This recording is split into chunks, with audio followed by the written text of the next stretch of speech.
প্রিয় মনের খাতা। কেউ জানে না যে আমি কাকে নিয়ে লড়ছি।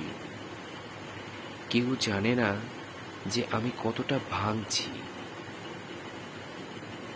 কেউ বোঝে না, এবং বাইরে থেকে এতটাই স্বাভাবিক বলে মনে হয় যে কেউ টেরই পায় না আমি কার জন্য কাঁদছি, কার জন্য হারছি, নিঃশব্দে কতটা চেঁচাচ্ছি। সেটা কেউ বোঝে না বা কেউ জানে না। আমি যে কতটা একাকিত্বে রয়েছি সেটাও কেউ উপলব্ধি করতে পারে না। এই গল্পের সবকিছুই আমার, একান্তই আমার নিজস্ব। সমস্ত দুঃখ, বেদনা, কষ্ট সবই আমার ভাগ্য অথবা আমার কর্মফল।